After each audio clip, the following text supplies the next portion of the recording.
General, let me give you a specific example, which picks up but provides a little bit more detail with respect to one of the examples that Justice Gorsuch provided. So we've had a number of protests in the courtroom. Let's say that today, while you're arguing or Mr. Green is arguing, 5 people get up, one after the other, and they shout either keep the January 6th insurrectionists in jail or free the January 6th patriots. And as a result of this, our police officers have to remove them forcibly from the courtroom. And let's say we have to it delays the proceeding for 5 minutes. And I know that experienced advocates like you and Mr. Green are not going to be flustered by that, but, you know, in another case, an advocate might lose his or her train of thought and not provide the best argument. So would that be a violation of 1512C2?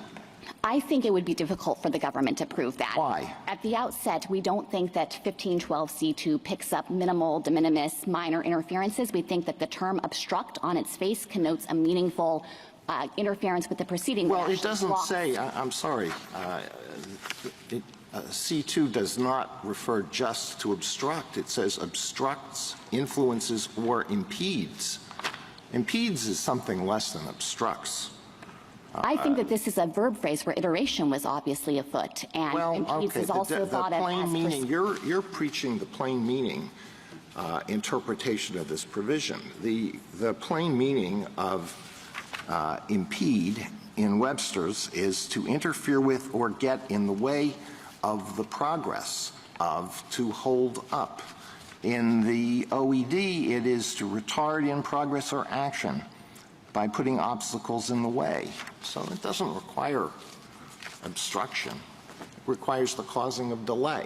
And if this so again, why wouldn't that fall within? Now, you say, well, we're not going to prosecute that.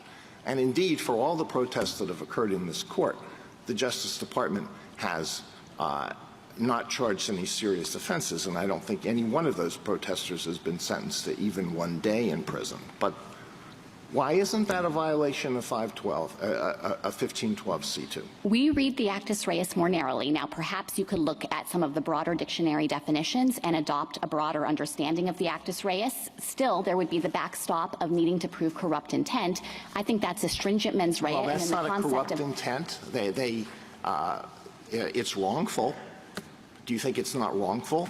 I could imagine defendants in that scenario suggesting that they thought they had some protected free speech right to protest. They might say that they weren't conscious of the fact that they weren't allowed to make that kind of brief protest in the court. And I think it's in a fundamentally different posture than if they had stormed into this courtroom, overrun the Supreme Court police, required the justices and other participants to flee for their safety, and done so with clear evidence of intent to obstruct. Absolutely. What happened on January 6th was very, very serious, and I'm not equating this with that. But we need to find out what are the outer reaches of this statute under your interpretation. Let me give you another example. Yesterday, protesters blocked the Golden Gate Bridge in San Francisco and disrupted traffic in San Francisco. What if something similar to that happened all around the Capitol, so that members, all the bridges from Virginia were blocked, and members from Virginia who needed to appear at a hearing couldn't get there or were delayed in getting there? Would that be a violation of this provision? It sounds to me like that wouldn't satisfy the proceeding element nor the nexus requirement. Why would it not satisfy the proceeding? Let's say they want to get to the Capitol to vote. Well, if we had clear evidence that the purpose of the protesters who had set up the blockage somewhere, some distance away from the court, was because they had a specific proceeding in mind, maybe you have the proceeding, but still the court has required a nexus, and that's been the requirement in cases like Marinello, Aguilar, and Arthur Anderson, where the court has said it does real narrowing work, because you have to show that the natural and probable effect of the action is to obstruct. There has to be a relationship in time, causation, and logic. But Justice Alito, the other thing I would say to this set of concerns is that there are other obstruction provisions, including in 1503, 1505, the tax obstruction statute 7212, that use this exact same formulation that the court has characterized as an omnibus clause and never suggested could be subject to an evidence gloss. So I don't think that, to the extent you have concerns about those hypotheticals, your question about what would happen in this courtroom could be covered by 1503. And interpreting this statute narrowly isn't going to cure that issue. Let me give you one more example. An attorney is sanctioned under Rule 11 of the Federal Rules of Civil Procedure by filing pleadings, written motions, or other papers for the purpose of causing unnecessary delay or needlessly increasing the cost of litigation. And in a particular case, the judge imposes Rule 11 sanctions and says, this caused a lot of trouble. I can tell you it caused at least 5 work days for me personally, all of this unnecessary paper.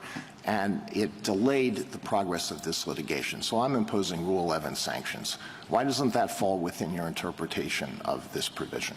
Congress created a specific safe harbor in 1515C. It's reprinted at page 17A to the appendix of our brief that specifies that advocacy or legal representation that is conducted as part of a proceeding shouldn't be understood as obstruction. So I think Congress was itself trying to draw some lines around participation in a proceeding on the one hand versus external forces that obstruct the proceeding on the other.